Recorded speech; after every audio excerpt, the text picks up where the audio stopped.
නපුරට අලි දඬුවම. ඔන්න එකමත් එක කාලෙක හරි අපූරු ගම්මානයක් තිබුණා. මේ ගම්මානේ මිනිස්සු ජීවත් වෙන්න තමන්ගේ එදිනෙදා දේවල් කරගන්න හේන් ගොවිතැන් කරා. අන්න හුණා. අමරට නම් මේ පෙට්ටියක් නෑ අම්මේ. මේ එකනෙම ඔයාලගේ අයියා හම්බෙන්න යන්නේ නැද්ද? අද යන්න ඕනේ. මොකටද අමරලාගේ ගෙදර යන්නේ? මං නම් එන්නේ ඔහේ යන්න. එන්න බැයි නම් ගෙදර ඉන්න. නොගිහින් කොහොමද ඔක්කොම යමු. මෙයා මේ විකාර කියනවා. අපිට හම්බෙන්න තියෙන දේවල් ගන්න යන්න එපැයි. මේ පාර නම් අතාරින්නේ නෑ මම. එහෙනම් ඉතින් එන්නම්කෝ. මෙලහට තිරිමු කපලක් දන්නේ යන්ක හොඳ වයින් කියන්න. ඔන්න අපි අස්වැන්න කපන්න ළඟ. එහෙනම් ඒ අලුත් පොත් ගන්න පුළුවන්. මෙයාගේ අලුත් පොත් හොඳට ඉගෙන ගන්න ඕන හොඳද? අනිවාර්යෙන්ම. නැතුව අපි හැම දේම කරන්න ඔයා වෙනුවෙන්. ඔයා ඉගෙන ගත්තොත් ඒ හොඳටම ඇති. කෝ එන්න මගේ කුළු පැටියා. මේ පාර නම් අස්වැන්න හරි සරුයි. හැම දේම මේ හොර ගෙඩියටනේ. ඔන්න එහෙනම් අපි අස්වැන්න නෙලන්නයි යන්නේ. හොඳම ඉරිඟු අපෙන් එහෙනම්. පේනවද? අර පේනවල සුමන උඩ පයින් හැටි. මං කරන්නම් කුන්දලට හොඳ වැඩක්. ඔය ඉරිඟු ටික පුච්චලා දැම්මනම් හරි. හා කට. ඒක මම බලා ගන්න. මගේ පංගුව නොදුන්නොත් ඔක්කොම විනාශ කරලා දානවා. කඩවහ ගන්නයි කිව්වේ. නෑ. කොහොම හරි චාමරට ඉස්කෝලේ යන්න බැරි නන්නම් මතත්. කොහොමත් ඉස්කෝලේ යන්න වෙන්නේ නෑ. අනේ මල්ලිලා ආවෙකත් හොඳයි අපි එන්න හිටියේ. අනේ මේ සුමනාකේ නිකන් බොරු නැතුව ඉන්නවද? එන්න හිටි. අනේ මේ සුමන සද්ද නැතුව සේරම ටික විකුර ගන්න නේද කල්පනාව? ඒවනම් කොහෙද මේ මං ඉන්නකම්? මේ පාර අස්වැන්නේ 4න් 3ක් අපිට ඕනේ. අනේ ඒක මහා අසාධාරණ යන්නේ. පොරොන්දුනේ 4න් 1ටනේ. ඒකට කමන්නේ යංගු තේ ටිකක් බොන්න. ඇයි වහදාලා දෙන්නද? අනේ මල්ලි හිතන විදිහ. බැයි නම් මොනව කරන්නද? පුතේ එහෙනම් අපි යමුකෝ. බාප්පලට තේ බොන්නත් බෑලුනේ ඉතින් මොනවා කරන්නද? එක්ක කුස උපන් සහෝදරයෝ වුණත් ධනපාලට ඕන උනේ තමන්ගේ අයව විනාශ කරන්න. හේනෙදි උන ලැජ්ජාවත් හිතේ තියාගෙන ගෙදර ගියපු ධනපාල තමන්ගේ අයියට වින කටින්න හිතාගෙන රෑ යාමේ ගෙදරට යනවා.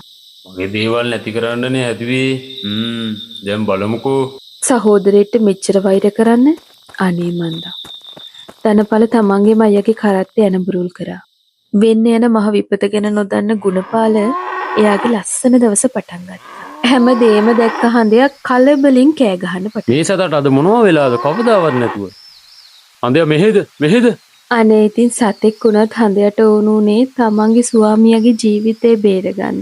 ඒත් කාටවත් ඒක තේරුනේ නෑ. අනේ දෙයියනේ හඳයට මේ මොනව වෙලාද? පුතාලගේ තාත්තේ බලාගෙන දඟලන දැඟලිල්ල.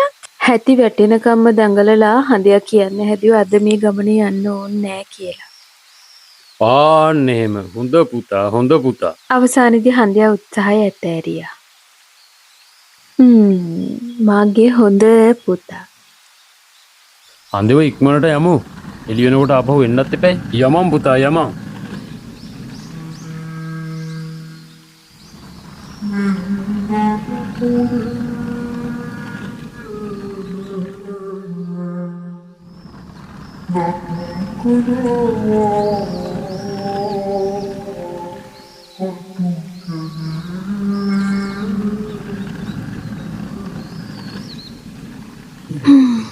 ගෑල් කවියකුත් කියාගෙන හරිම අහිංසකව ගිය ගමන එක මොහොතකින් විනාශ වෙලා ගියා.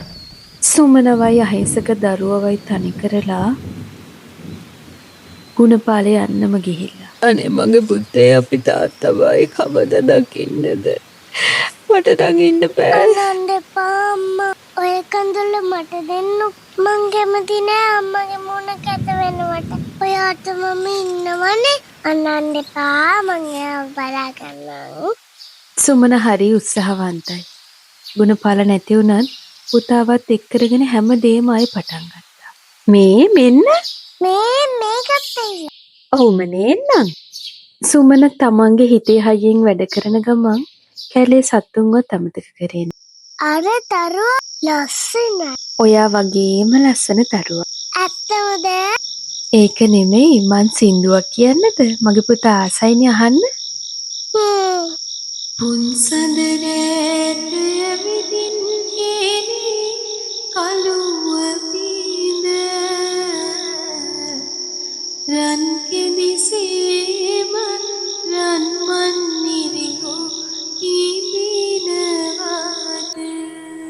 සුමන දරුවගේ වැඩයි හේනේ වැඩයි හැමදේම කරන ගමන් අහිංසක සත්තුන්ටත් හරියට ආදරය කරපු ගැහණිය. ඒ ආදරේ හින්දම නිතර අලිය ඇත්තු පවා සුමනගේ හේනේ පැත්තකට ඇවිල්ලා එයාලට දින දේ කාලය යන්න පුරුදු වෙලා හිටියා.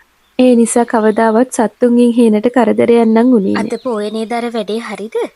මං කරපු වැඩක් කවද්ද වැරදුනේ? මොකද්ද වැඩේ? මාත් යනවා තාත්තත් එක්ක. අද හවස පන්සල් යන ලෑස්ති වෙන්නකෝ. අනිවාර්යෙන් එක අද වෙන්න ඕන. දඟ කරන්නේ හොඳද? මම දක කරා. හරිම හිතේ සතුටින් සුමන දරුවත් එක්ක පන්සල් යන්න පිටත් වුණා.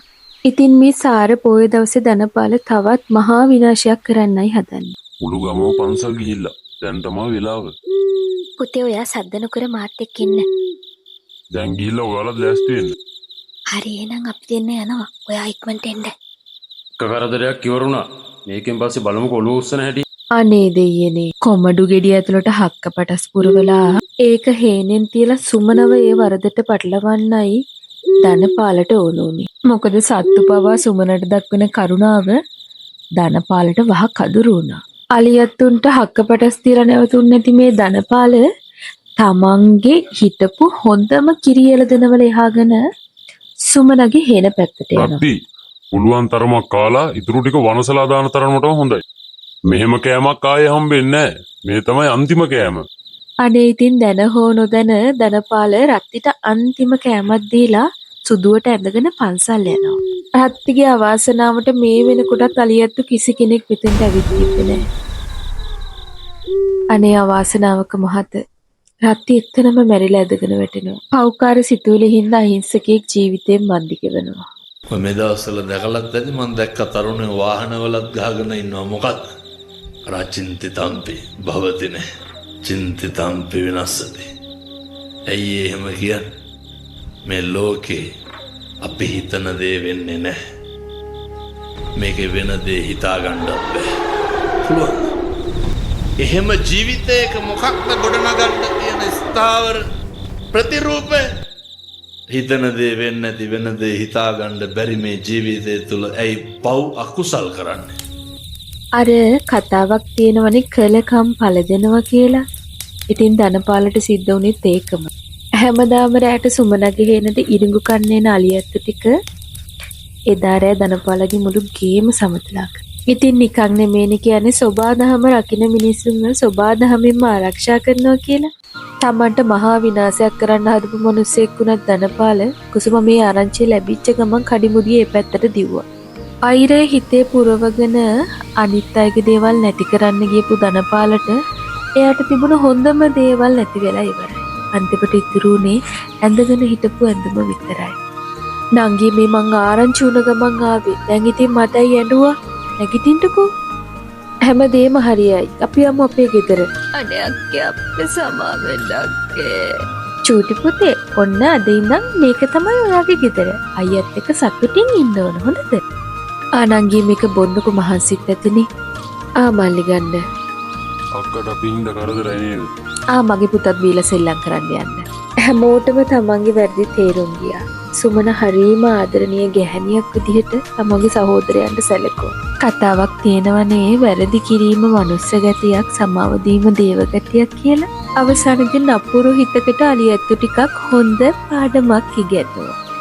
ඉතින් දුවේ පුතේ මතක තියාගන්න කළකම් පළ දෙනවා. ඒ කියන්නේ අපි කරන දේට අනිවාර්යයෙන්ම ප්‍රතිඵලයක් හම්බෙනවා. හොඳ දේ කරොත් හොඳ ප්‍රතිඵල අනිවාර්යයෙන්ම හම්බෙනවා. නරකට නපුරට දඬුවමත් අනිවාර්යයෙන්ම හම්බෙනවා. ඉතින් මේ කතන්දරේ ලස්සනයි නම් channel එක subscribe කරලා ලස්සන කමෙන්ට් එකකුත් අපිට දාන්න අමතක කරන්න එපා.